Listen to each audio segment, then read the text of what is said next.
Earthquakes are a common thing in Japan. These natural disasters can reach a magnitude 9, where 1 is a light push and 9 can destroy entire cities.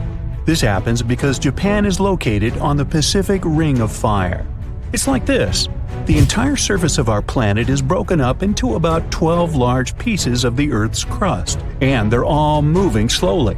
In those places where these pieces meet, earthquakes occur most often. Japan is just at the point where the Pacific Plate collides with the plate of the Philippine Sea. This collision happens underwater and creates huge waves, and it could be much worse than just an earthquake. To escape from the water disaster, people built huge walls along the entire northeast coast. Not every earthquake provokes a tsunami. Many tremors occur when the Earth's crust diverges in different directions and creates gaps. It can destroy houses, streets, and forests, but such an underwater earthquake can't cause a tsunami. Huge waves are formed only when seismic activity causes the crust to move vertically up or down. The water pressure shifts at the very bottom, which generates a release of energy. This energy pushes the water and creates a tsunami. By the same principle, you can start little waves when you throw a stone into the water, and such vertical earthquakes often occur off the coast of Japan. First, a wave forms. It's gaining speed and increasing in size. Its height can reach about 40 feet, almost as tall as a 5-story building. It's approaching the coast and accelerating to 500 miles per hour. This is about the cruising speed of a commercial airliner. Millions of gallons of water weighing thousands of tons are getting closer. And now the wave is reaching the shore and demolishing everything in its path. Houses, trees, cars, nothing can withstand the destructive force of nature. A tsunami that was that strong covered the northeast coast of Japan in 2011. It changed the landscape of the beach and the seabed. These changes are the reason for another dangerous natural phenomenon: underwater vortices. Whirlpools draw in everything that is nearby. They used to build dams along the coastline to protect coastal villages, but the wave force easily destroyed these walls. That's why, after the disaster of 2011, they decided to create new large-scale protection in Japan. They spent more than $10 billion in several years on it. As a result, they created about 440 massive walls all along the coast. They combined these sections into one large dam, almost 250 miles long and 45 feet high. The construction is supposed to protect the coast against strong tsunamis, but still, the government has moved some coastal villages to higher terrain. They also ban building anything by the shore. Despite the protection it gives them, many locals aren't happy with the wall. It's a huge problem for the fishing industry. The wall blocks access to the ocean, so ships and boats can't dock at the shore. Some people are unhappy that their windows now face the concrete wall instead of the blue ocean. The money spent on the wall could have been spent on moving even more houses. Residents have concerns the wall only creates an illusion of security. A giant wave can crash into it at great speed and break it into pieces. And these concrete parts can cause even more destruction. Some scientists agree with this opinion. Most experts aren't sure the wall won't give 100% protection, but it can help delay the flood, giving people more time to evacuate. In such situations, every minute counts. It's impossible to predict the earthquake occurrence accurately. But when it starts, the sensors can calculate how much time it would take for the wave to arrive at the shore. For example, the last time a tsunami warning was given 5 minutes after the earthquake. Any big wave is moving at great speed and may be very close to the shore. It seems people almost don't have time to save themselves from a tsunami. Fortunately, the citizens of Japan are ready for this. They regularly take part in tsunami evacuation drills. They learn how to act correctly during a coming flood. They have a plan of action that can save their lives. All that, along with a wall, increases the chances of surviving a catastrophe. Not only tsunamis are formed around the shores of Japan, the power of water here often meets the power of fire. In 2010, a few hundred miles south of Tokyo, near the island of Iwo Jima, a heavy low rumble came from the depth of the sea. Then 1 million bubbles moved to the surface. The water started heating up and boiling. Its temperature was so hot that you could poach eggs in it. The hot area grew to the size of a stadium. All this was accompanied by a huge amount of superheated steam filling all the air around. Then pieces of soil came out from the water. At this point, it was all over. The water cooled down, the ocean surface became calm again. On that day, an underwater volcano erupted. No catastrophe occurred, but in 2021, this happened again. Japan's Coast Guard warned of strong volcanic activity in the region.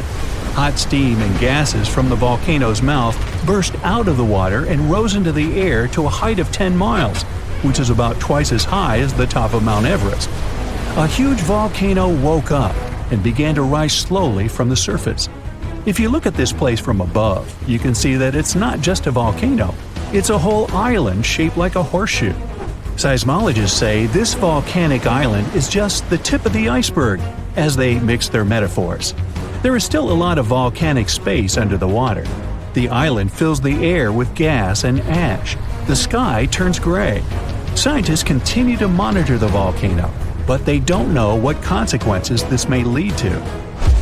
Such eruptions of underwater volcanoes are not uncommon off the coast of Japan, but the event itself is unique.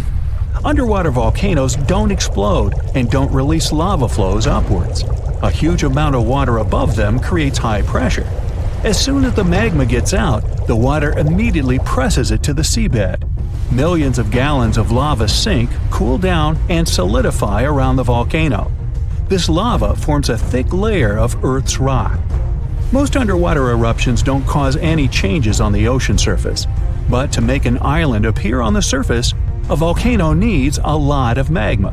The next volcanic eruption creates another thick layer of it. Millions of years pass, and flows of lava form mountains. Constant eruptions increase the seabed height. Layer by layer, the cooled lava rises higher and higher, and then one day it appears on the surface and turns into an island. So, in 2013, a small piece of land appeared next to an existing island. Emerging from the water, the volcano began to grow slowly and eventually connected with the island. The area of this island increased by 12 times after 2 years. Vapor is always pouring out of this island, and its surface is filled with super hot lava flows. The volcano behaves unstable, and nobody knows when it's going to calm down. Once, people built a small town on a similar island. This place still exists today. It's located south of Tokyo and is called Aogashima. People are not too worried about the possibility of a catastrophe, despite the fact the last time a volcano erupted here was in May 1785. I wasn't around then. By that time, people had already built a city and lived there. Then, one sunny day, thousands of birds suddenly took off and left the island.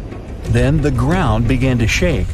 A heavy, low sound came from the island depths. Streams of gas rushed from the top of the overgrown forest volcano. The volcano threw dirt and large stones into the sky. The eruption wasn't quick. It lasted several weeks. More than 200 years have passed since then, and the volcano is still sleeping. They rebuilt the city. Now this place looks like a dream. That's probably the reason why people don't want to leave it. Despite the risk of a new eruption, they continue to live and work here. There are many thermal springs. The island also has rich soil, and the waters around are full of fish. The volcano may wake up at any moment. Fortunately, meteorological and seismological services monitor the volcano activity. So, any guesses? An underwater earthquake opens a huge gap in the ocean floor. A large volume of water moves to fill the crack. At the same time, waves start to spread out from that point. They're just a foot high at first, but the closer they get to shore, the larger they become. When the waves reach shallow waters, they start to slow down. Their lower parts get to dry land first. This creates a vacuum effect that pulls the water away from the coast. The harbor and seafloor are visible now. And then, an enormous wall of water hits the shore. It wipes out everything in its path. Several minutes later, more waves usually arrive. Or it can be a landslide happening near a large body of water. Enormous amounts of forest, soil, and rock roll down into a lake or ocean, producing huge tsunami waves. Volcanic eruptions are responsible for 5% of the world's tsunamis. They can move great volumes of water and generate really big waves. Some tsunamis are caused by meteorites striking into our planet. If one of these red-hot space visitors strikes the ocean, the force of this collision displaces enough water to produce an extremely powerful tsunami. When a tsunami starts, its waves are usually just 1 foot high. That's what a small wave looks like. It comes up to the waist of the average person. Surfers call such rather big waves double overhead. The largest earthquake ever recorded happened near the coast of southern Chile. It triggered a tsunami that reached Hawaii, Japan, and the Philippines. The tsunami's largest wave was as tall as a 5-story building. The largest wave ever surfed was half as tall as the Arc de Triomphe in Paris. Garrett McNamara set this record in 2011 in Nazaré, Portugal. In 1995, scientists proved the existence of rogue waves, sudden unexpected swells. On that day, they saw an 84-foot wave. It was taller than the world's largest passenger plane Airbus A380. The giant was surrounded by smaller 20-foot waves. Tohoku tsunami waves in 2011 were generated by the strongest earthquake in Japan's recorded history. The highest wave was almost half as tall as the Brooklyn Bridge. Krakatoa's volcanic eruption in 1883 produced the loudest sound ever heard on the surface of the planet. The highest tsunami wave the eruption formed was as tall as the Statue of Liberty. April Fool's Day tsunami in 1946 was triggered by a powerful earthquake near Alaska. The tsunami's highest wave was a bit taller than the Colosseum in Rome. The Boxing Day tsunami started in the Indian Ocean in 2004. It was caused by a powerful undersea earthquake. Its tremors produced a series of tsunami waves. The largest of them almost reached the height of the Leaning Tower of Pisa.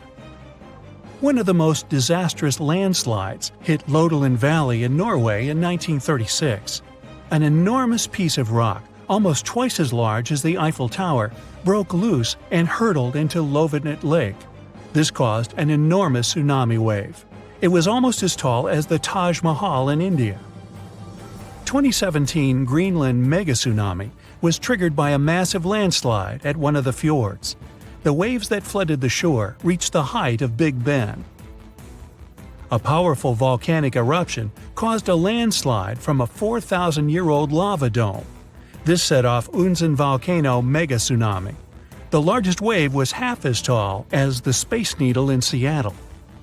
Fogo megatsunami happened 73,000 years ago, when a part of the Fogo volcano collapsed into the sea. The megatsunami's largest wave was as tall as the Washington Monument. When the upper 1,500 feet of Mount St. Helens exploded, it caused a massive landslide. A part of this avalanche plunged down into Spirit Lake. This caused a wave that was more than half the height of the Eiffel Tower. The Vejont Dam megatsunami happened when a landslide dragged 9 billion cubic feet of forest, soil, and rock into the lake. A colossal wave overtopped the edge of the dam, taking out everything in its path. Its height was greater than that of the Golden Gate Bridge. A landslide in Lituya Bay in Alaska formed a megawave, one of the largest ever recorded. The megatsunami surged over the headland, washing away trees, plants, and soil down to bedrock. The wave reached more than half the height of the Burj Khalifa, the tallest construction in the world. A third of the East Molokai volcano in Hawaii caved in and collapsed into the Pacific Ocean. This created a tsunami the size of the second tallest building in the world, Shanghai Tower. A tsunami hitting major cities on or near the Mediterranean Sea and in the northeastern part of the Atlantic Ocean is not a matter of if, but when. It is scary and surreal to think that places like Cannes or Barcelona could suddenly get slammed by a huge wave. But the fact is, European coastlines are in active tectonic areas. Only about 10% of all tsunamis worldwide happen in the Mediterranean, and there have been at least 290 tsunamis in this area since 1600 before Common Era. Despite the relatively low number, This phenomenon has caused numerous devastating disasters throughout Europe's history. Back in 1755, an estimated 8.5 magnitude earthquake, with an epicenter southwest of Cape St. Vincent, triggered a tsunami that destroyed most of Lisbon, the capital of Portugal. About 40 minutes after the earthquake, this massive wave just slammed into the harbor in downtown, racing up the Tagus River. The phenomenon was so fast that several people on horseback had to gallop to higher ground to avoid getting carried away. And this was just the beginning of a nightmare, with 2 more terrifying waves hitting Lisbon right after. A disaster like this is similar to what we see in the Pacific Ocean several times a century, but in the Atlantic, it's very rare. This type of major tsunami is expected to happen every 3 to 5 centuries, but now it could happen tomorrow. Marseille in France, Chipion in Spain, and other cities are on the list of important locations that could be flooded soon, with a roughly 100% chance of being hit by a tsunami in the next 30 years. Statistics show that the wave will probably be more than 3 feet high. I know, it doesn't sound like much, especially since when we think about tsunamis, we imagine terrifyingly tall waves, like the one that hit Lituya Bay in Alaska. In that case, the wave was over 1,700 feet tall.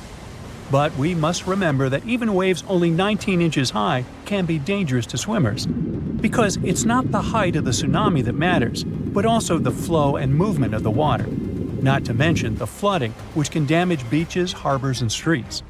If the coastline has a small harbor and the waterfront is exceptionally low, like Cannes, this natural disaster might be much more dangerous.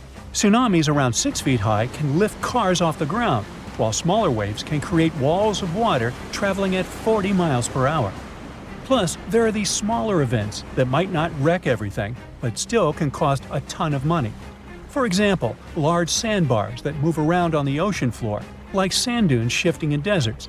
They can mess up pipelines or deep-sea cables for internet and communications, and that ends up costing businesses and governments millions of dollars.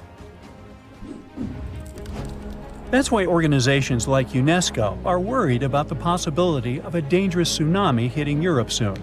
So they're doing everything they can to prevent apocalyptic scenarios, like what happened in 2004 when an earthquake off the coast of Sumatra, Indonesia, caused waves over 100 feet high in coastal communities, resulting in over 200,000 lives lost. And let's not forget about 2011, when an earthquake off the coast of Tohoku, Japan, triggered a tsunami that reached about 6 miles inland and caused a major nuclear accident at a power station along the coast. Over 16,000 people lost their lives in that tragedy, and the event resulted in billions of dollars in infrastructure damage. These disasters were huge wake-up calls, and we've come a long way since 2004. We're much safer today, largely because the tsunami warning system is highly effective at quickly detecting this dangerous situation. Unlike many other natural phenomena, a tsunami can be anticipated. We may only have a few minutes to act, but if we all know what to do, many lives can be saved. And in most parts of the world, sirens are commonly used to alert people to tsunamis. To sound the siren as early as possible, initial tsunami alerts usually rely only on seismic data. First, specialists receive information about an earthquake. Seismic waves travel about 100 times faster than tsunamis, so they have enough time to analyze the data and see if the earthquake might have generated a tsunami and whether they should issue an initial tsunami alert. At U.S. warning centers, for example, scientists typically issue initial alerts within 5 minutes of an earthquake. If a tsunami is suspected, these alerts may also include information about wave arrival times, recommended actions, and potential impacts. But sounding the alarm is not enough. To save lives, coastal communities also need to be trained to respond fast and in the best way possible. That's why UNESCO produced this program called Tsunami Ready, aiming to train people living in coastal areas at risk on how to act in case of a tsunami event by the year 2030. The idea is to help communities stay safe by teaching them how to protect their livelihoods and safeguard their homes. Being recognized as tsunami ready by UNESCO doesn't mean a community is tsunami-proof, of course. It's more like a recognition that they have adopted all possible measures to mitigate tsunami risks. So authorities are helping communities to prepare themselves by installing evacuation signs, establishing security procedures, and creating plans to warn tourists. Like Spain, which distributed tsunami warning signs along the entire coastline, as well as signs showing evacuation routes to higher ground. And Spain better be prepared. I mean, only 7 tsunamis have hit the country since the year 365, so it's difficult to predict the effects of such an event. But they could be devastating, considering that Spanish coastal areas are so economically important. There's also a danger zone in the Averroes Fault, beneath the Aboran Sea. If an earthquake happens at this point, people will have only 21 minutes to escape a tsunami. UNESCO has also established 12 tsunami warning centers, which cover Europe as well. This initiative involves 5 centers located in the Mediterranean and Northeast Atlantic regions. These centers can save thousands of lives because they monitor ocean disturbances 24/7. Then, after analyzing the threat, they send out messages based on the event's potential to cause a tsunami. The intensity scale ranges from no effect to completely devastating. And by that, they understand that nearly all brick buildings could be demolished by waves, and even the most reinforced concrete structures could suffer heavy damage. Now, so far, we have mostly talked about tsunamis caused by earthquakes along converging tectonic plate boundaries. In fact, earthquakes have accounted for over 80% of tsunamis since 1900. But tsunamis can also result from landslides, volcanic eruptions, and even meteorite impacts. Experts are also worried that with the current changes in climate, we might see more of meteotsunamis popping up in the Mediterranean. These ones are triggered by freaky weather conditions and can mess with any coastline that's got a shallow seafloor. They might not be as huge or famous as the earthquakes ones, but they can still cause significant property damage and put people in danger. For instance, in 2006, a meteotsunami struck the harbor of Ciutadella on the Spanish island of Menorca. Yachts were tossed into each other and later stranded on the harbor floor as the water receded, resulting in tens of millions of euros in damage.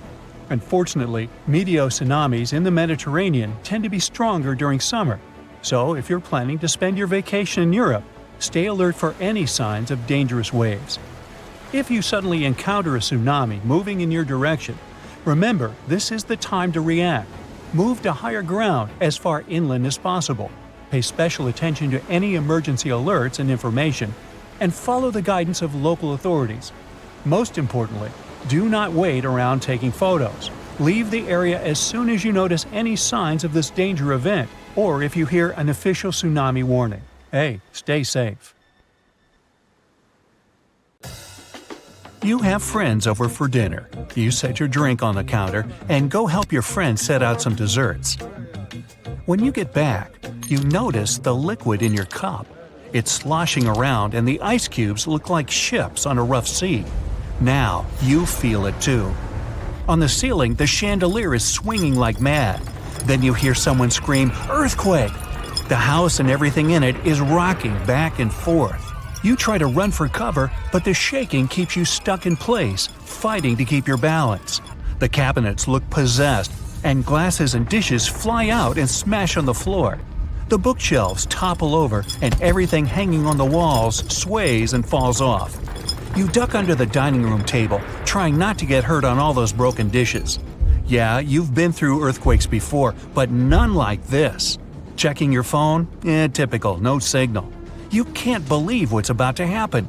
The screams get louder, and suddenly, the whole house collapses. The biggest earthquake ever recorded happened in Chile in 1960. Disaster came in the afternoon, just when everyone was out enjoying themselves. To cause serious, life-changing damage, you need to have a magnitude of around 7 or so on the Richter scale. This one was 9.5. This part of Chile is smack dab on the so-called Ring of Fire, the most active volcanic and seismic area in the world along the Pacific Rim.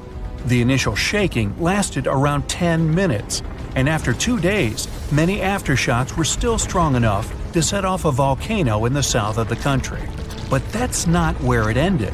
The earthquake unleashed a series of tidal waves all over the Pacific Ocean, with some reaching over 80 feet high. The waves in earthquake were so strong that they even affected Hawaii, Japan, and the Philippines. It caused around $500 million $1960 worth of damage. Many were left homeless. Much of their infrastructure was smashed too. Buildings as far as the eye could see were toppled, and debris piled everywhere. Scientists estimate that this earthquake was so powerful, it shifted the Earth's axis, making our days 1.26 microseconds shorter. That might not seem like a lot, but think about it. Just one natural disaster was strong enough to make time move. Many of the coastal cities were flattened and floods were widespread. The economy spiraled downward. According to studies, if this earthquake happened today, it caused more than $20 billion in damages. So, what would happen if an earthquake twice that size hit without warning? For starters, you'd likely feel the effects even further away. Tidal waves wouldn't just hit the coasts of Japan and the Philippines. They would move even further to China, Korea, Vietnam, and even Australia. And those waves would be significantly higher than 80 feet, perhaps double that. That's like 8 giraffes piled on top of each other, surfing your way. If you lived by the coast, you'd notice the waves. If you saw the water recede way back so you could practically see where all the fish call home, you'd know it was time to run. Chances are that a tsunami's heading your way. Say it really happens. You're caught under the wreckage, not knowing what's going on. You manage to free yourself and escape to the fresh air. And you're not alone, because all the houses in the neighborhood have turned into piles of bricks and rubble. The bridges have also collapsed, leaving people stranded on either side. You look around, dust yourself off, and rush to find help. Fire trucks and ambulances drive between the broken-down cars and rubble. You try to make it to your car, but the aftershocks are still hitting, and you're getting tossed to the sidewalk. With all the cell towers down, you can't call anyone on your phone. Your knees are shaking, but you manage to power through. Once you reach your car, you see it crushed under a boulder, like a giant soda can. You continue on foot and eventually reach downtown. It looks as if some giant got angry and knocked all the buildings down. You push forward and try to see if you can find some help. Without warning, your phone vibrates. You check it and see 1,000 notifications about a 20-magnitude earthquake. You're still shaking, but that's all you. The ground is still for now. Uh-oh. You hear something in the distance, racing towards you. To your right, you see tidal waves as tall as buildings charging at you. Still in shock, not knowing what to do, you now come to your senses and run. You don't even know which way to go. There's a tsunami right behind you, and in front of you are broken down buildings with rocks and concrete still falling everywhere. Wait, there's a building that's somehow still standing. You need to get on top of that thing. You reach the elevator, but it's jammed. Not surprising.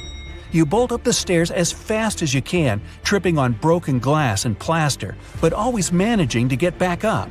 You look out a window and see the water. It's so close. You're nearly at the top. A few more flights and… whoosh. The water forces its way into the building and drags you down at least 2 floors. You can barely see anything. Still, you know you must swim up. But the water keeps forcing you downwards. After about 30 seconds, you manage to swim your way out and continue climbing to the top. You scramble to the top floor and collapse on the roof. You're safe for now. The tidal wave is still going strong, plowing its way through the ravaged city center. Your phone is now waterlogged and useless. You have a perfect 360-degree view of your town covered in water and debris. The ground starts to shake again. Maybe you'll just sit around until this is all over, waiting for the rescue helicopter. But then, a loud explosion that almost breaks your eardrums shakes the ground even more. Off in the distance, smoke is rising, and soon it covers the entire sky. Darkness hides the morning sun. That's when you can see lava shooting up into the air and landing nearby. The lava forms into a river, flowing its way into town block by block.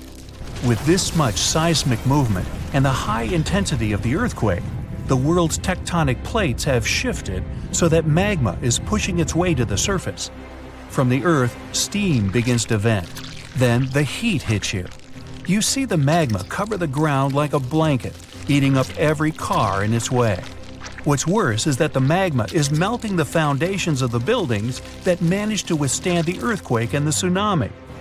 The buildings in the distance are now sinking and collapsing into the raging lava pool that's replaced your town. One by one, every building descends. That means, the building where you're standing is also swaying. It's about to fail. That's when you see the light. You look up and see a helicopter above in the distance. You wave your arms, run around, jump, anything to get noticed. And it works. The chopper makes a few circles and finally drops you a rope ladder. As you're lifted in the chopper, you take a good look at the world below you as it wriggles around like noodles in a strainer. You land a few miles out and are immediately treated by a doctor in an emergency triage center. You were one of the lucky ones. A year later, the tsunami water has receded. The lava that flowed inland has cooled, but all that magma permanently changed the ground below it, and the whole town is gone. The disaster has thrown the entire country into a financial nightmare that'll last decades. It takes months to survey the town, making sure there's no dangerous electrical wires or busted gas pipes anywhere. They're rebuilding your town farther inland from where the old one was. In other towns, they rebuild directly over the ruins. In others, they just decide to move everyone to a nearby city. An earthquake in Indonesia began in 1829 and lasted a mighty 32 years. It reached its climax in 1861 and hit a magnitude of around 8.5. It was caused by the tectonic plates below the island slowly clashing against each other. Researchers discovered that the quake had been building for some time after analyzing the coral in the area. They found it was being periodically exposed to the open air. That was caused by the gradual earthquake moving the land up and down. Scientists call these decades-long silent earthquakes slow slip events. A single lightning bolt can warm the air to around 54,000 degrees Fahrenheit. The heat makes the air expand quickly, creating a shock wave or boom, which we know to be thunder. There are close to 3 trillion trees on Earth. That translates to roughly around 422 trees for every person. Before humans, the number was nearer to 6 trillion. Almost 70% of the Earth's surface is covered by water, which on average is around 2.5 miles deep. 97% of Earth's volcanoes lie underwater, as well as the mid-ocean ridge, a massive mountain range that is over 40,000 miles long. Humans have mined around 190,000 tons of gold from the planet. Experts predict there is around 20% still left to be mined, but this figure is constantly changing. The world's largest active volcano is in Hawaii. Called Mauna Loa, it's over 2.5 miles above sea level. Given that most of it is underwater, the volcano's summit is a staggering 11 miles from its base. That's the same length as over 160 football fields. The highest ever recorded temperature on Earth was a sweltering 136 degrees Fahrenheit. It was recorded in El Azizia, or modern-day Libya, on September 13, 1922. The lowest temperature was a chilling minus 129 degrees Fahrenheit, recorded at Russia's Vostok station in 1983. Earth is the 5th largest planet in the solar system, behind Jupiter, Saturn, Uranus, and Neptune.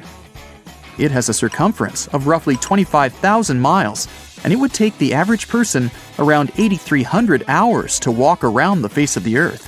The separation between Earth's land masses would make such a trek almost impossible, though. It takes 365.25 days for the Earth to orbit the Sun. Because our calendar years only have 365 days, we add an extra leap day every 4 years to make up for the difference. Russia is the largest country on the planet, with a total area of about 6.5 million square miles. It encompasses more than 1/8 of the Earth's inhabited land area, but still has a relatively small population given its size. Earth is the only planet with one moon. Mercury and Venus have no moons, while every other planet has 2 or more. Earth is over 4 billion years old. Scientists calculate this by looking at the planet's oldest rocks, as well as meteorites that have crash-landed. They used meteorites as they were formed at the same time as Earth, when the solar system was forming. The ground we walk on is basically recycled. The planet's rock cycle turns igneous rocks to sedimentary ones, then transforms those into metamorphic rocks, and back again. Like Earth, our moon also experiences earthquakes. They're less common and intense than the ones we have, and are caused by tidal stresses. A tidal stress is basically the relationship between the gravitational pull of the moon on the Earth and that of the Earth on the moon. Despite being the 5th largest continent, Antarctica holds 70% of the planet's fresh water and about 90% of its ice. Bangkok is the most visited city in the world, boasting 23 million visitors in 2019 alone. Paris, London, Dubai, and Singapore make up the other cities in the top 5. The lowest layer of Earth's atmosphere is called the troposphere and is the reason we have weather. Sunlight heats the planet's surface, which causes warm air to rise up to the troposphere.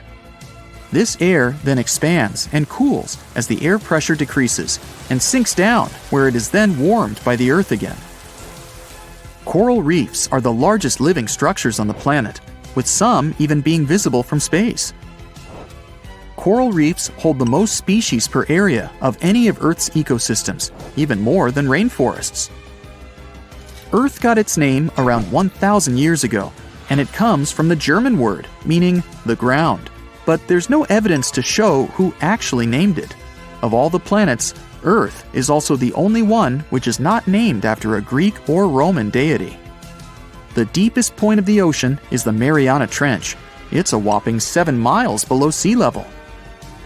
Coastlines cover about 20% of U.S. land, but are home to more than 50% of the U.S. population. The Earth isn't actually a sphere. It's more like a squished ball that bulges at the equator. The bulge is caused by the force of the Earth spinning, which makes the north and south poles slightly flat. The Earth spins on its axis, which is basically an imaginary straight line. Earth has seasons because the axis is tilted, causing the sun's rays to hit different parts of the planet more directly, depending on the time of year. If the sun was as tall as a standard door, the Earth would be around the size of a nickel. The Earth's rate of rotation is gradually decreasing. It's happening so slowly that it would take as much as 140 million years for the length of a day to increase to 25 hours. Get equipped for any season with brand new Brightside merch. Click the link and grab your print. The biggest animal on Earth is the Antarctic blue whale. It can reach lengths of 100 feet and weigh up to 400,000 pounds, which is around the same as 33 elephants. The temperature at the center of the Earth is around the same as the surface of the Sun, at almost 10,000 degrees Fahrenheit. Earth is around 10,000 times older than humans. Earth is around 4.5 billion years old, whereas humans have been around for, at most, 450,000 years. There are around 34,000 known species of fish. The actual number is way higher though, as a whopping 95% of our oceans still haven't been explored. America's Route 66 is longer than the journey to the Earth's core. The distance to the core is roughly 2,000 miles. Route 66 is almost 2,500 miles. The Earth is made up of 3 main components: the crust, the mantle, and the core, which is divided into the outer core and the inner core. Scientists have estimated that there are around 8.7 million species on the planet. Out of this, between 1 to 2 million of these species are animals. But roughly 86% of land species and 91% of fish have yet to be discovered by humans. Ancient astronomers used to think that the Earth was the center of the universe. For 2,000 years, they believed the Earth to be static, while other bodies traveled in orbit around us. In 1543, Copernicus published his sun-centered model of the solar system. Earth is the densest planet in the solar system. The density varies across its different crusts, but the planet's average density is just over 3 ounces per cubic inch. Mount Everest is the highest point on the planet. Its peak is the highest altitude above sea level at around 5.5 miles. Each year, 1 septillion crystals of snow fall on Earth. That's a trillion snowflakes. Snow covers about 31% of Earth's land area each year. Of Earth's water, only around 3% is fresh water. The other 97% is salted. Of that 3%, about 2% is frozen in ice and glaciers. So, less than 1% of the planet's fresh water is actually in lakes, rivers, and underground. The world's largest inland body of water, or lake to us normal people, is the Caspian Sea. It has an area of 140,000 miles squared. The world's deepest lake is Lake Baikal in Russia and is 5,300 feet deep. Earth's atmosphere is roughly 78% nitrogen and 21% oxygen, with small amounts of water vapor, carbon dioxide, and other gases. No other planet is believed to have this much oxygen, which explains why Earth is the only planet where life has been discovered so far. Apart from the Moon, there are 2 asteroids in co-orbital orbits with Earth, sometimes called Earth's second moon. 3753 Cruithne is an asteroid that looks like it's following the Earth in orbit, but it's actually following its own path around the Sun. 2002 AA29 is another asteroid which makes a horseshoe orbit around the Earth that draws it close to the planet every 95 years. A magnitude 15 earthquake has the potential to completely destroy our planet and evaporate all the water in a matter of seconds, leaving Earth uninhabitable. Over 500,000 earthquakes happen annually, but none have a magnitude of 15. 90% of quakes occur in the terrifying Ring of Fire zone located around the Pacific Ocean. The ground there is like jello. It shakes almost constantly. The most powerful earthquake to have ever struck Earth had a magnitude of 9.5. That much power can lengthen or shorten the day. But there's probably an earthquake in the confines of your own home now caused by a speck of dust landing on a table. But it has a power of negative 15 magnitudes. Earthquakes happen when tectonic plates move. They're like Lego pieces that are not properly secured, and when they move up, down, or hit one another, the ground also moves, triggering earthquakes. This tectonic energy acts like a battery. It stores energy for a long time, up to 500 years. When this stored energy is released in a sudden burst, the consequences are horrifying. Even the strongest structures submit to this relentless force that leaves a trail of destruction in its path. In some instances, earthquakes can even trigger tsunamis, amplifying the chaos. Such a crazy amount of power can split the ground open and cause severe damage. The strength of an earthquake is measured by the Richter scale, but now it's being replaced by the moment magnitude scale. When there's an earthquake, we hear about how strong it is. It's usually from 1 to 10. Luckily, we haven't had a Richter scale earthquake yet. The most powerful earthquake to have ever happened in modern history occurred in Chile in the 60s. It was around 9.5 on the Richter scale, and it altered Earth's rotation and messed up the length of the day by around 2 milliseconds. It also triggered a massive tsunami and affected a vast area of 155,000 square miles. The Richter scale doesn't actually have a limit. Still, anything above 25 doesn't need measuring, because if that ever happened, we would simply turn into dust, and nobody would care to measure this disaster. As we said, the strongest earthquake had a magnitude of 9.5. If this magnitude had been just 0.5 stronger, it would have created a ruptured line 2,174 miles long. That is almost 7 times the size of Wyoming. A magnitude 11 earthquake would create a crack halfway around the world. Massive tsunamis would hit coastal areas, destroying everything, and Earth would get into a massive environmental crisis. If you love hiking, you would have new mountains to explore, created by the terrifying earthquake. Even the temperature would increase because of volcanic eruptions and the resulting greenhouse gases. It would turn our planet into a hot oven. The safest places would be far away from any buildings, seas, oceans, and mountains where there would be a low chance of a landslide. Countries unprepared for earthquakes would be totally destroyed, and cities would turn into piles of rubble and dust. Going up on the Richter scale would only make things worse. But don't worry, an earthquake of that power is impossible. Earth's crust doesn't have enough energy to produce such earthquakes. But there is something that has much more power and can produce mega earthquakes. Asteroids are powerful enough to destroy our planet, as we all know from the dinosaur era. That asteroid was around 6 miles long and it caused massive damage to the planet. It triggered earthquakes that shook the ground constantly for months. These terrifying quakes were about 50,000 times stronger than the Chile earthquake. They also triggered a tsunami that was 30,000 times more powerful than the Indian Ocean tsunami. And the latter was one of the most devastating tsunamis to have ever struck Earth.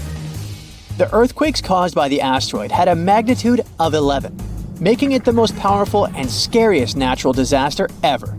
And let's hope it stays that way. The Indian Ocean tsunami affected only certain areas of the world. Meanwhile, the asteroid tsunami affected every part of the world and had 33-foot-tall waves.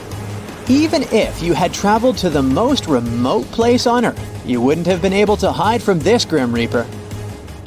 A 15-magnitude earthquake wouldn't be 15% stronger than the Chile earthquake. The scale doesn't work like that. It would be around 100 million times more powerful than a 9.5 magnitude quake. It could make all the water on Earth evaporate, leaving us devastated and without any H2O to survive. All ecosystems would collapse, all food chains would be broken, and only some super strong bacteria would probably survive the impossible. That is only a fraction of the frightening things that could happen. The ocean is like the AC for our planet. Without it, Earth would be super hot.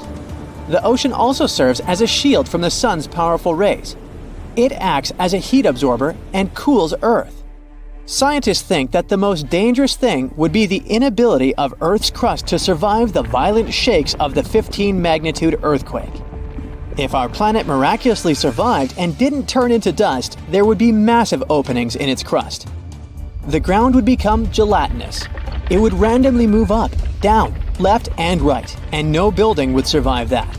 Our civilization would be brought back to the Stonehenge era. Tectonic movements like this are devastating.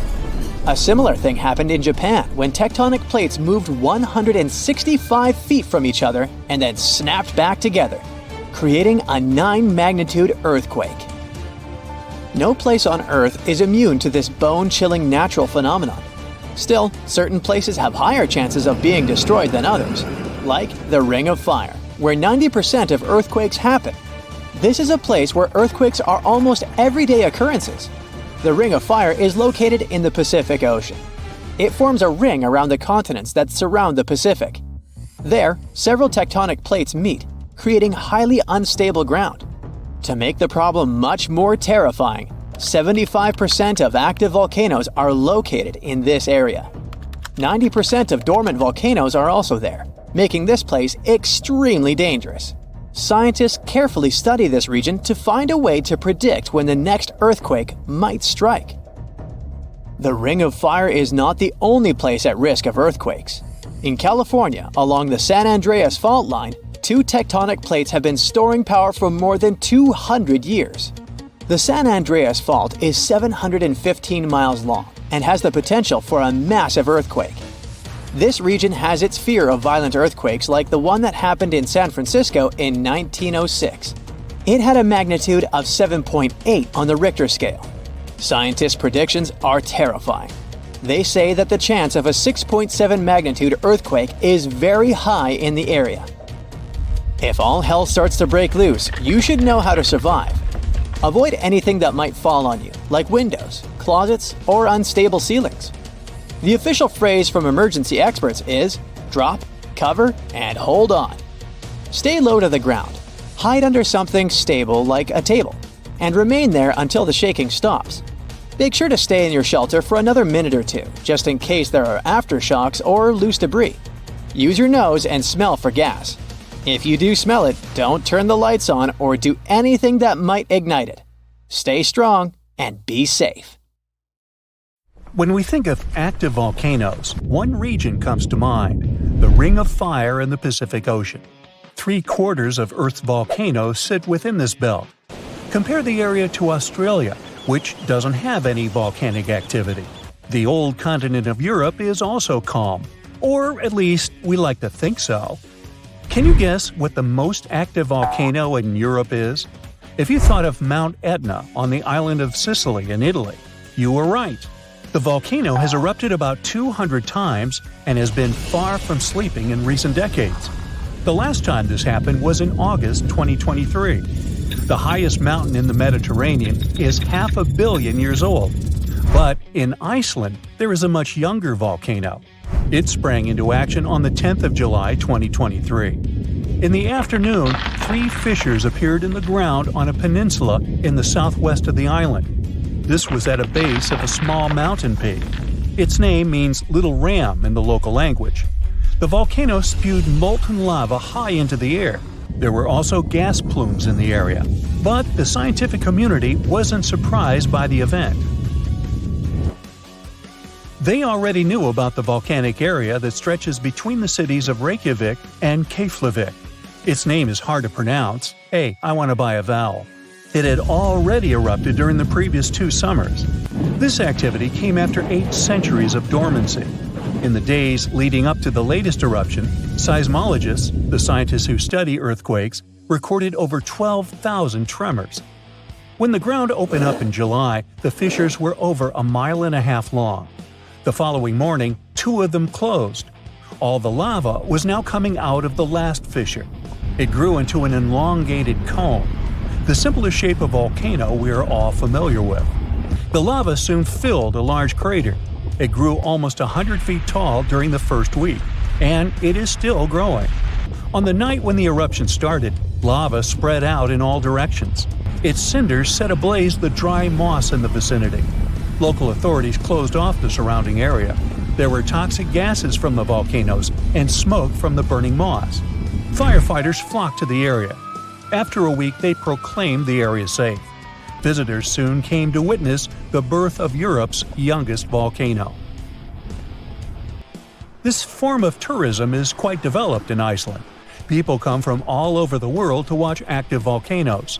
The land of fire and ice is home to more than 130 volcanoes. Some 30 of them are active.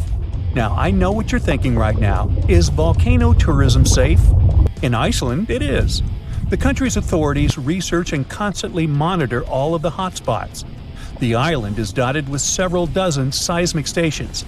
These help researchers accurately predict future eruptions, and emergency services are accustomed to these sorts of events.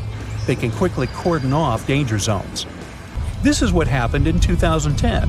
A volcano in the south of the island, the name of which everyone struggled to pronounce, erupted. It spewed out a plume of steam and ash that was 7 miles high. This wasn't a fun time to be an air traveler. Winds carried the enormous plume southeast toward northern Europe. Many countries closed their airspace for several days for safety reasons.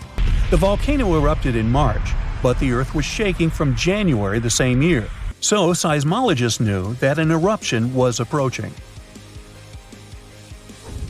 When it comes to the continent's youngest volcano, the tourist infrastructure is already there. Visitors can leave their cars at a designated parking lot. Then they go on a 5-hour-long trek. This leads to a viewing deck.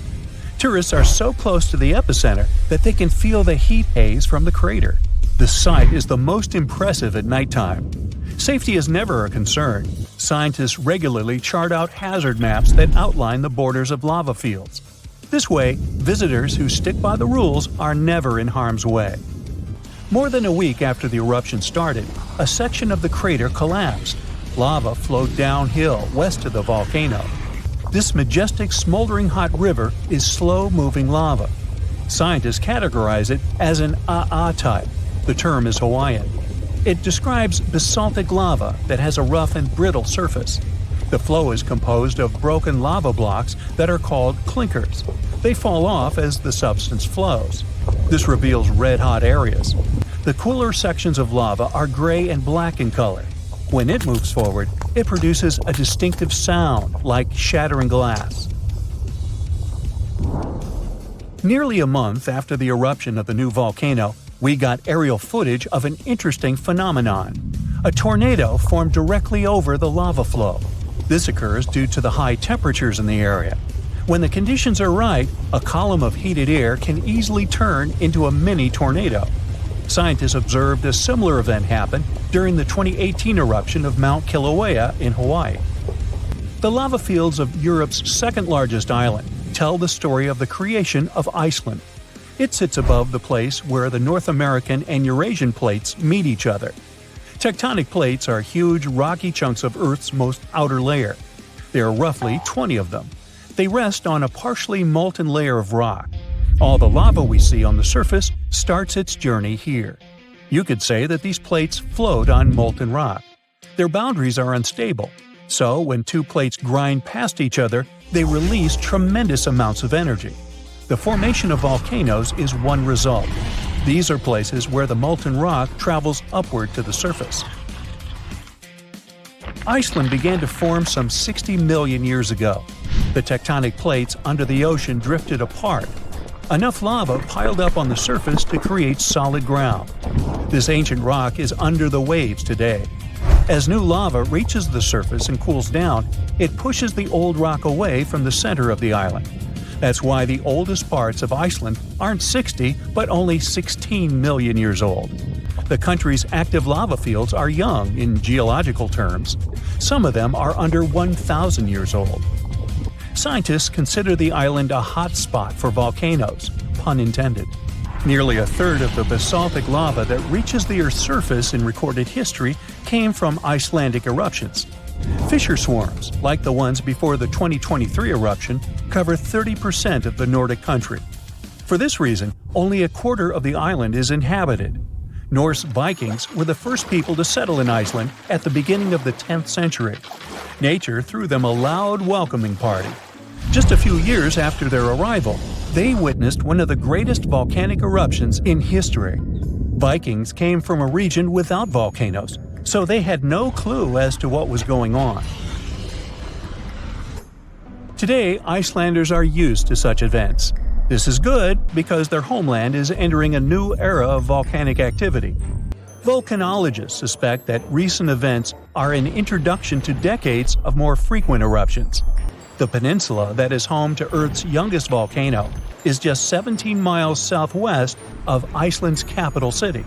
It's been dormant for a long time. Present-day eruptions there are a reminder that the natural processes that created Iceland are still ongoing. Recently, scientists discovered that there's a historical link between volcanic eruptions in the north of Europe and glaciers. Our planet went through at least 5 major ice ages. These were exceptionally lengthy periods when the average temperature on Earth dropped. The result was the expansion of ice sheets across northern Europe and North America. The last ice age ended some 10,000 years ago. Researchers are still trying to fully understand how these glacial periods affected volcanic activity. They suspect that the sheer weight of all that ice disrupts the flow of magma underground. When glaciers retreat, the pressure is lifted. This makes it easier for lava to flow upward to the surface where it bursts.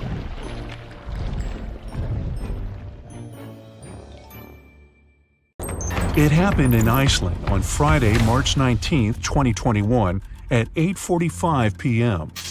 About 20 miles southwest of the capital. Molten rock suddenly burst through the surface from below. Bright lava fountains then lit up the night sky. A volcano in this valley finally woke up after almost 800 years of sleeping soundly. We divide volcanoes into 3 categories: active, dormant, or extinct. Around 1,900 of them around the globe are considered active. That means they've erupted in the recent past and will likely do it again in the possible near future. Dormant volcanoes haven't popped off for a long time, but they still may in the future. You could say they're sort of sleeping. As for extinct ones, Those guys haven't done anything in more than 1,000,000 years. The eruption in Iceland wasn't super explosive, and this all happened 6 miles from the nearest town, so everyone was perfectly safe.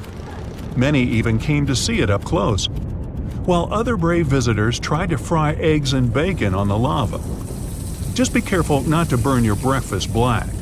Lava can be over 2,000 degrees Fahrenheit. It burns everything in its path. Yet it also produces some of the most fertile land for agriculture. This eruption gave a relatively small amount of lava at first, but it's been spreading across the valley in different directions, forming a sort of shield that's constantly growing. You can never really predict how fast a lava flow will be until you see it. It all depends on how thick it is and how steep the mountain slope. Lava can ooze slowly at about 20 feet a minute, a fraction of the average person's walking speed. Or it can flow as fast as 30 miles per hour, which even the fastest person on Earth can't outrun. But the lava isn't even the most dangerous thing about volcanoes. That would be the toxic gases spewing from the eruption. And those spread faster and further than the lava flow. Luckily, in Iceland's case, the wind has been blowing these gases away from residential areas. Scientists weren't surprised this volcano erupted. They knew it was coming. Increasingly stronger earthquakes had been shaking this area for the past 15 months. There were 50,000 earthquakes within just the 3 weeks leading up to the eruption. That's 100 per hour. The volcano has been active since March, and geologists say this could last for weeks, months, years, or even decades of constant eruptions in the area. Mount Shasta is in the top 5 most dangerous volcanoes in the U.S., so geologists are keeping a close eye on it. The last eruption was in 1250. I wasn't around then, but this volcano erupts every 600 to 800 years. Which means tick-tock, we're due any day now. About an hour from Portland, Oregon, there's an active volcano that last erupted in the 19th century. Next time it goes off, scientists think it'll produce larger amounts of ash and dust. This could cause an electrical blackout and make water unsafe to drink in the area. But the experts pay close attention to Mount Hood. They'll be able to give plenty of warning so people can react in time. Kilauea is one of the most active volcanoes in the world. It's been erupting almost constantly since 1983, making it also one of the longest eruptions known on Earth. It's the youngest land volcano in Hawaii. Volcanoes can take thousands of years to form, but others can pop up practically overnight. A volcano in Mexico just erupted in an open field in 1943 and started growing from there. Within a year, it was almost 1,500 feet tall. When the eruptions finally stopped 9 years later, the mount had reached a height of over 9,200 feet. Mount Fuji is an iconic symbol of Japan. The last time it erupted was in 1707, and it sent a shower of burning rocks as far as 60 miles away. If a similar eruption happened today, Tokyo would be within that vicinity. Mount Fuji is right on the Ring of Fire, that horseshoe-shaped region in the Pacific Ocean full of active volcanoes and earthquakes. From one end to the other, it's almost 25,000 miles long. It could wrap all the way around the Earth's equator. In January 2020, Taal volcano in the Philippines started spewing lava, sending huge plumes of ash half a mile up into the sky. The eruption even triggered a rare phenomenon, a dirty thunderstorm. That's when the smoke cloud above a volcano produces its own lightning. The chance of volcanic tsunamis was also high. Those are usually caused by tectonic movements that occur because of volcanic activity. Taal has erupted more than 30 times in the last 450 years. This volcano in Ecuador last erupted in 2016. Scientists think it might be showing some early warning signs of magma on the move. This is an active stratovolcano, a specific cone-shaped type with steep sides. They form from sticky lava that doesn't flow that easily. That lava goes around the vent, cooling and piling on itself to form these steep walls. These types are more likely to produce explosive eruptions like the ones we see in movies. Ruapehu is the oldest national park in New Zealand, a volcanic wonderland where you can closely see all those steaming craters, magnificent lakes, and unusual rock formations. It last erupted in 2007 and has had 10 eruptions since the mid-19th century. But eruptions, lava flows, and toxic gases aren't the only danger coming from volcanoes. There's also a thing called lahar, a kind of volcanic mud flow of debris. In between eruptions, snow melts and a lake forms in the caldera. If the last eruption brought mud, ash, and rocks in the lake, it becomes dangerously full. In that case, only a temporary dam holds it back. Indonesia has the biggest number of active volcanoes in the world, including one called Anak Krakatoa. It means child of Krakatoa, and its famous parent isn't far away.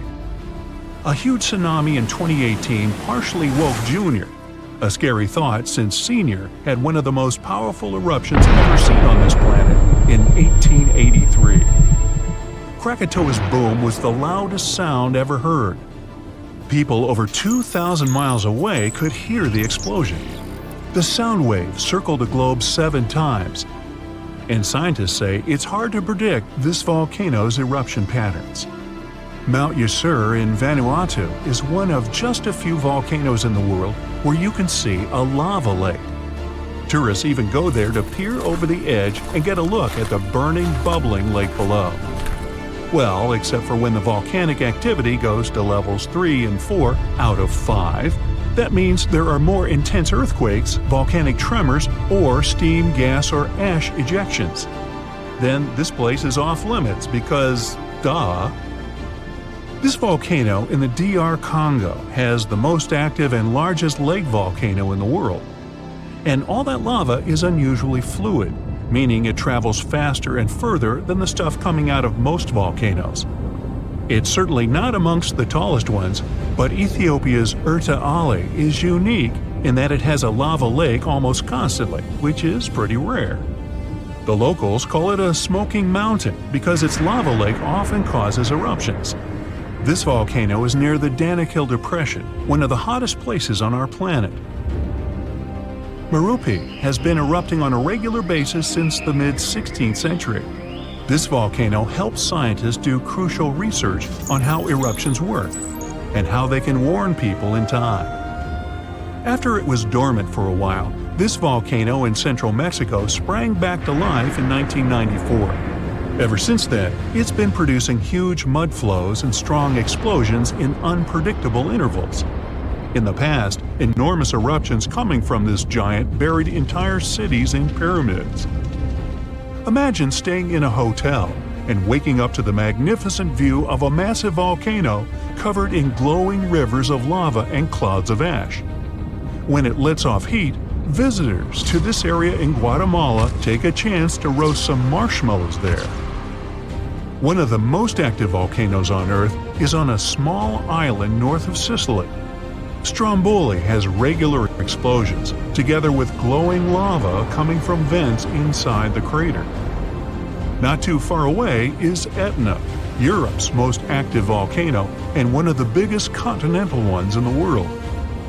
By the way, Earth definitely isn't the only planet with volcanoes.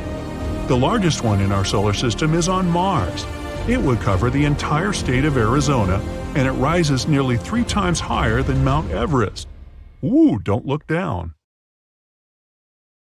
7,500 years ago, the Pacific floor collapsed. Massive landslides buried the seabed in seconds. Fast forward to today. Robot subs have examined the place. Scans have revealed proof of at least 10 distinct cyclical megaquakes. Now, researchers warn, the plates are still locked and building pressure, even today. If they start moving, that could trigger new red alert earthquakes and send disastrous tsunamis toward the coast. Let's look at the map.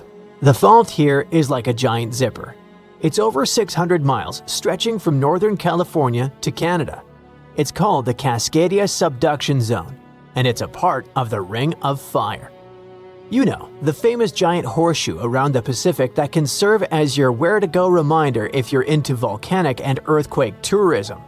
One of Cascadia's biggest events happened around the year 1700. There are no local written records of it, but there is a story. A well-known indigenous legend tells of an epic battle between a thunderbird and a whale. In the story, the thunderbird's wing beats make the ground shake. The whale's thrashing sends seawater flooding inland. The thunderbird wins by finally grabbing the whale and slamming it back down, shaking the land itself. Many researchers believe that this legend originated from the real earthquake of 1700. But we don't just have cool myths to give us the full picture. In the early 1700s, samurai officials recorded waves flooding villages and rice fields. But nobody felt the earthquake that must come first. That's why they nicknamed this event the Orphan Tsunami. But it did have a parent, and it took scientists 300 years to finally connect it back to Cascadia. To see Cascadia's past, researchers sent robot subs to scan the bottom in crazy detail. They expected to see a simple crack, but what they found looked more like giant underwater steps. Some of those steps are about 33 feet tall, like a 3-story building.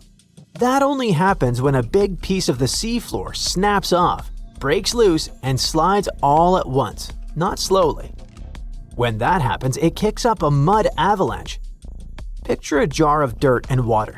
Shake it hard, and a fresh layer settles at the bottom. Each layer is basically a timestamp from a huge quake. When scientists counted and dated them, they found 10 separate megaquakes that hit one after the other over thousands of years. That means that Cascadia doesn't let pressure out little by little. It stays stuck for a long time, then suddenly breaks out violently. That pattern is why the Cascadia subduction zone is considered one of the scariest fault systems in North America today. So what's actually happening down there? The plates aren't sliding smoothly, they're stuck. And while they're stuck, the coastline is getting quietly bent out of shape like a ruler you're flexing in your hands. It doesn't look dramatic day to day, but it's been loading up for centuries. When that tension finally snaps, the coast will instantly drop. Geologists call this co-seismic subsidence. We're talking about the ground plunging 6 to 8 feet vertically in a matter of minutes. Imagine standing on a beach. The shaking stops, and you realize the ocean is rushing in. Not just because of a wave, but because the land you're standing on has physically sunk below sea level. That one move is enough to shove the seafloor out of position and force the ocean above it to react. Cascadia can produce a magnitude 9.0. That's top tier, categorized as the most destructive natural event that can happen. It can shake the ground for minutes, pushing and pulling everything back and forth until buildings and bridges start falling down.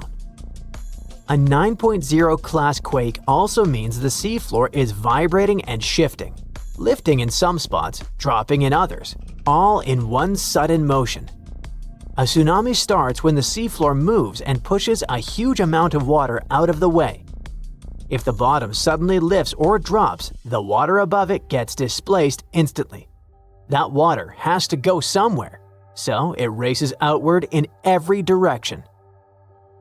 Out in deep water, that wave is rarely tall. It spreads out across a long distance, so it can pass under ships without anyone noticing. The danger is speed. In the open ocean, tsunamis can travel around 500 to 600 miles per hour. That's like traveling from New York to Detroit in 60 minutes. Eventually, the ocean starts to pile up, getting taller by the second. Near shore, it can stack up to tens of feet, and in extreme cases, it can run up to 100 feet on land. It swallows the coast, then drags everything back to sea with a violent tug before the next hit arrives. But that's not all. When the fault snaps, it often triggers massive underwater landslides. When a huge chunk of seafloor collapses, it can shove water locally, like dropping a boulder into a tub. In the Cascadia subduction zone, you aren't just dealing with the earthquake's kick. You're getting a 1-2 punch from the shifting crust and the crumbling slopes combined. On parts of the Oregon coast, emergency experts say the shaking could last 5 to 7 minutes, long enough to realize what's happening and still won't be over. Then comes the scariest part. In some places, a tsunami can hit in 15 to 30 minutes. Remember, the earthquake is a warning. If you're on the coast and you feel strong, long shaking, you do not need to wait for a text alert or a siren, or someone on the news to yell tsunami. During the tremors, the basic recommendation is to literally drop to the ground, cover, and hold on, staying away from windows and chandeliers that can fall on you. As tempting as it is, we shouldn't stop to make a reel out of the situation. Before anything happens, make one decision while your brain is calm. Pick the closest high ground and go for it. Not somewhere uphill, an actual spot. If you ever needed a reason to learn your neighborhood, this is it. Your instinct might say, get into the car and drive. But don't. Roads are probably jammed and bridges could be damaged. People who live on the coast already know to keep it practical, with shoes on the bed and a go bag prepared just in case. The danger doesn't end with the first impact because the tsunami waves, well, they come in waves. The initial hit is rarely the largest, and the ocean can continue to pulse in and out for hours. This creates a violent tug-of-war. The receding water acts like a massive vacuum, dragging anything caught in the backwash out to sea. Japan's 2011 disaster is the most recent vivid example of what a magnitude 9.1 can do. The seafloor shifted in a single massive heave, and minutes later, the ocean literally rearranged the coast. A huge wall of water crashed inland, reaching over 100 feet high in some spots, and turning the coastline into a conveyor belt of debris. It was like water turned cars into giant bowling balls and shipping containers into massive metal bricks, smashing ports and drowning low-lying airports and electrical substations. Finally, what do officials say about the timeline for the possible next disaster hitting Cascadia? Well, they can't give us precise dates, but they did announce some odds. For the biggest, scariest earthquake possible, the United States Geological Survey says there is about a 10% to 15% chance it'll happen in the next 50 years. Chances for a quake that isn't the mega version are 1 in 3 in the next 5 decades. Those odds are actually pretty high. But here is why it isn't all that grim. Scientists know this isn't random. Cascadia has a pattern, and patterns are what preparation runs on. We already know how to build for big shaking, and we're getting better at spotting where stress is building. It doesn't mean we can stop the earthquake, but it means we're getting way better at knowing what to expect. In the meantime, just keep a go bag by the door and maybe take a walk around your neighborhood every once in a while. Something is about to reshape the entire future of the West Coast. The coastline, the infrastructure, the whole map. Scientists fear there is not one but 2 big earthquakes coming, one caused by another. This wasn't even on the radar for most people, but new research is changing everything. For decades, everyone treated the San Andreas Fault and the Cascadia subduction zone like 2 separate monsters that just happened to live in the same neighborhood. They were powerful, yes, but independent. But now, scientists believe these 2 giant faults are mechanically linked, and one can literally pull the other into rupturing shortly afterward. Cascadia moves, San Andreas moves. San Andreas tears, Cascadia tears. And the potential consequences of that are honestly haunting. Scientists found evidence that it happened at least 10 times in the last 3,100 years. Earthquake, pause, earthquake. It comes from marine sediment cores, which are like time capsules pulled up from the ocean floor. Researchers analyzed layer after layer of seabed sediment and found doublets. Paired debris layers created by 2 massive quakes happening so close together that the ocean barely had time to settle between them. That discovery takes us to the Mendocino Triple Junction, the geological troublemaker of the West Coast. It's the place where three tectonic plates crash and grind into each other like badly aligned gears. It's also the zone where the San Andreas meets Cascadia, which makes it the perfect place for these double quakes to form. The stress changes caused by a rupture in one fault travel straight through this junction and destabilize the other. It's benign when it happens to a bookshelf. When you move one book, 3 others shift. But when you think about it like a coastline with millions of people, entire cities, major infrastructure, it instantly feels terrifying. To many people who live on the West Coast, the San Andreas kind of feels like a California's problem, and Cascadia like an Oregon and Washington's problem. But when you understand that these two faults can essentially fire at each other, it stops being a local issue and becomes a continental one. A Cascadia megaquake alone can hit magnitude 9.0 plus, rip open 600 to 700 miles of seafloor, and send a tsunami roaring toward the Pacific coast.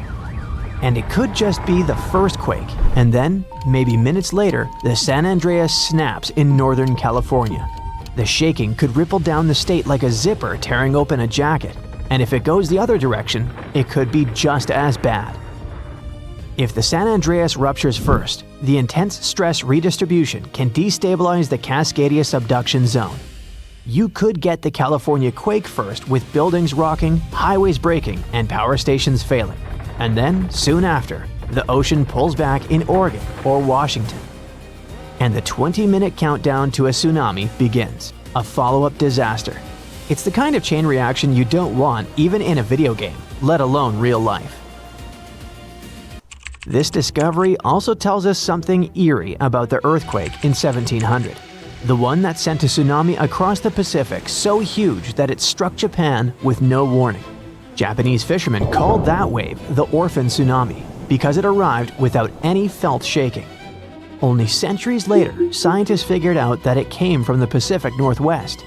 But until recently, no one knew that the San Andreas might have felt that event too, and it possibly slipped or destabilized because of it. So, the whole West Coast may have moved together. And we've come to the scariest part. All this isn't about if, it's strictly about when. The faults have a rhythm, a pace, and a geological heartbeat. We've seen how they behave across thousands of years. We know what they did, and now we know they sometimes do it in sequence. The real fear isn't the first quake. California already expects a big one. The real fear is the second quake, the one that comes before you've checked on your family, before emergency responders regroup, before the power comes back, and before the dust settles. Even if you don't live on the West Coast, this matters for you too. The ports in California, Oregon, and Washington handle a massive chunk of America's imports. Knock them offline, and it's not just the coastline that feels it. The ripple hits the entire country, and potentially the world. Grocery prices spike, supply chains freeze, gas availability dips, shipping timelines go nuts. The world is much more connected than any of us thought, and a geological double punch on the Pacific coast wouldn't stay a local disaster. It would spread, thread by thread, into everyone's life. So, those in power must prepare not for one giant rupture, but for two. Emergency plans, evacuation routes, response times, and power grid designs, all of it needs updating. Because nature has now shown us what even a single major rupture can do to a modern economy. It happened in Japan in 1995, on January 17th at 5:46 in the morning. The quake hit right by the northern tip of Awaji Island, only 12 miles from Kobe, a huge, busy city with about 1.4 million people back then, and another 2.6 million in Osaka nearby. The rupture ripped along the Nojima Fault for about 25 miles. That doesn't sound like much until you realize entire buildings can't survive that kind of sideways shove. More than 5,000 people lost their lives. 43,000 were injured. Nearly 400,000 buildings were irreparably damaged. This disaster hit one of Japan's largest industrial zones. And when you mess with a place like that, the shock doesn't stop at the shoreline. The damage was $200 billion US in losses, from smashed buildings and infrastructure and many businesses shutting down. Kobe's port just collapsed. Only 30% of the Osaka-Kobe railway lines worked. Part of National Route 28 literally vanished into the ground. Schools, hospitals, and municipal buildings, 85% of them took damage or were unusable. Fires broke out across Kobe, almost 300 separate incidents, burning the equivalent of 70 US city blocks and taking another 600 to 700 lives. Almost 100,000 people permanently left the region, 2.5% of the whole population gone in less than a year. And here's a detail that stuck with me.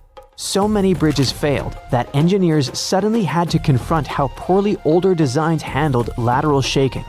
Houses with heavy tiled roofs, built to fight typhoons, crumbled because all that weight sat too high. But the newer homes made after the 1981 building code revision stood. And that's when Japan realized that modern seismic standards were crucial to follow. Japan threw $58 billion US into restoring the region. Power came back in days. Roads and rail returned in 5 to 8 months. The main expressway took 21 months. The port was fully rebuilt in just over 2 years. And by then, all debris was cleared. Within 15 months, manufacturing jumped back to 98% of its old level. Stores reopened. By 1999, Kobe's economy reached roughly 75 to 90% of pre-quake levels.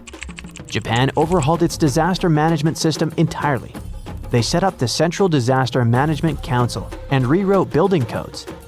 They upgraded everything from emergency drills to fire-resistant city layouts, and they launched the Earthquake Early Warning System that now gives Japan those precious few seconds before shaking hits. The same system that saved countless lives since 2007. But despite all this improvement, the Kansai region still sits on dangerous ground. The Roku Awajishima fault system, the same one that snapped in 1995, still runs under them.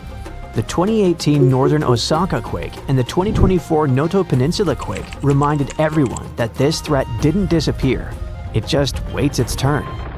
A future large event on that system could hit even harder simply because the region has grown more complex, more interconnected, and more economically loaded. So Kobe wasn't even a triggered double fault rupture, but it still broke a major industrial hub, reshaped a national economy, and permanently changed global shipping routes. That's why when scientists started talking about 2 joint faults firing off back-to-back in Cascadia and San Andreas, you don't even have to imagine the consequences. We already got a preview in 1995. The floor starts quaking like it's alive. Books, mugs, and lamps leap off shelves. Your feet slide, your body sways, and you can barely stay upright. It stops for a second, but then it shakes again and again. More than 1,000 times just in one day. This is not how you imagined your trip to Santorini, but it's the new reality. The Santorini seismic swarm started in January 2025. In less than 1 month, there were, get ready for it, more than 20,000 reported earthquakes. For comparison, most cities on Earth go through one small, barely noticeable quake in a year. It all started with small jolts that residents could feel, but tourists might have mistaken for large trucks driving nearby. But by February, things got serious. A magnitude 5.3 quake struck. It's a moderate-strength earthquake, but it was strong enough to rattle homes, break windows and dishes, and terrify the island's population. The Greek authorities declared a state of emergency for Santorini and Amorgos. Thousands of people had to leave their homes. Schools closed, and hotels temporarily evacuated their guests.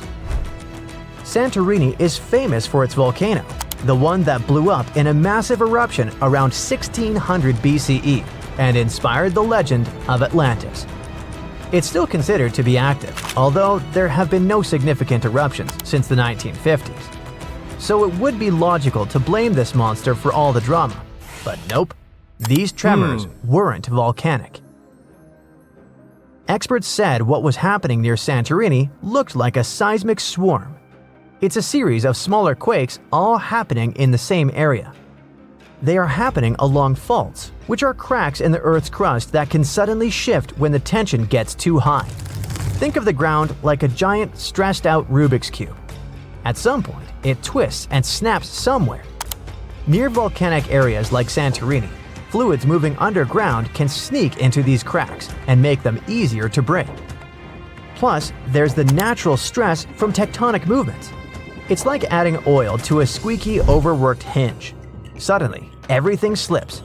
Nobody knows exactly what's coming next. Tracking thousands of tremors isn't easy. Many of them are too small for traditional seismic sensors to pick up. But this time, scientists have their new best friend to help out. I'm talking about artificial intelligence. Thanks to machine learning, researchers can detect patterns in tiny vibrations that humans might miss. This technology has helped a lot to understand the swarm. It lets scientists map which parts of the crust are most active and even predict possible future activity. The AI analysis suggests the quakes aren't random. They seem to be clustered along a fault line near the underwater Colombo volcano. This area has a long history of seismic activity. Even though Colombo hasn't erupted recently, the magma beneath it might be subtly shifting the crust, and it adds tension to the tectonic plates above. It's like a simmering pot.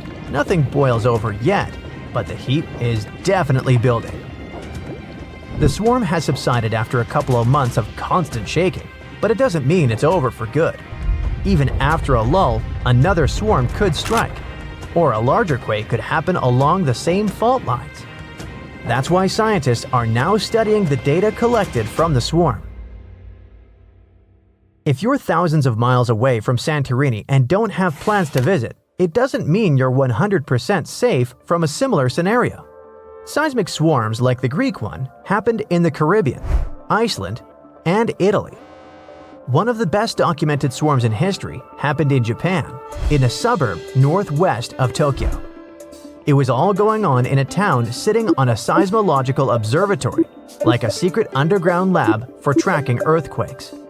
The swarm kicked off in August 1965 with just 3 earthquakes that were so weak nobody could feel them. But things escalated fast, and 3 months later, 100 quakes a day were strong enough for people to feel. On one day, the observatory recorded almost 7,000 quakes. Out of those, 585 were strong enough to actually shake the ground, meaning you could feel a quake roughly every 2.5 minutes.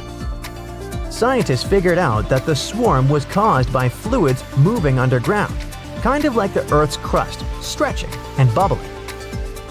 Studying seismic swarms helps scientists predict earthquakes better, understand how Earth's crust moves, and even prepare for future natural disasters globally. For instance, if they can link the patterns of tremors to magma movement or tectonic shifts, they can apply similar models to volcanoes and fault lines in Hawaii, Iceland, or the Pacific Northwest. Santorini is like a living lab where they combine modern tech with traditional knowledge. AI, seismographs, and satellite imaging add to centuries of human observation. The locals who have lived through quakes for generations contribute insights about small tremors, changes in groundwater, and unusual animal behavior. All this helps scientists refine their models.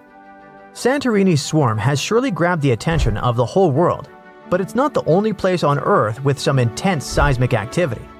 But what makes Santorini unique is its combination of historical volcanoes, underwater fault lines, and the fact that it's a real tourist magnet. The island is not so large, and the effects of even moderate tremors feel stronger and more dramatic than in other regions. In other places, though, even more serious earthquakes, tsunamis, and volcanic activity are regular news, and the people have learned to live with them. Japan is one of the regions on Earth where earthquakes happen the most because it sits on the edges of 4 tectonic plates. There are around 1,500 of these earthquakes each year that are noticeable. Because of this, the people in Japan have learned to live with earthquakes. There's even a law that sets a rule that buildings in the country should be able to handle earthquakes up to a magnitude of 7 without falling apart. An update 30 years later said that buildings should only have minor damage in such earthquakes and still work as usual. But if an earthquake is even stronger, the law says the building's main job is not to collapse, but to save people's lives. At the most basic level, buildings are made stronger with thicker beams, pillars, and walls so they can handle shaking better. They even construct some buildings on thick layers of padding that separate them from the ground completely, which helps protect them during an earthquake. A skyscraper might sway back and forth a lot and move up to 5 feet, but it won't collapse.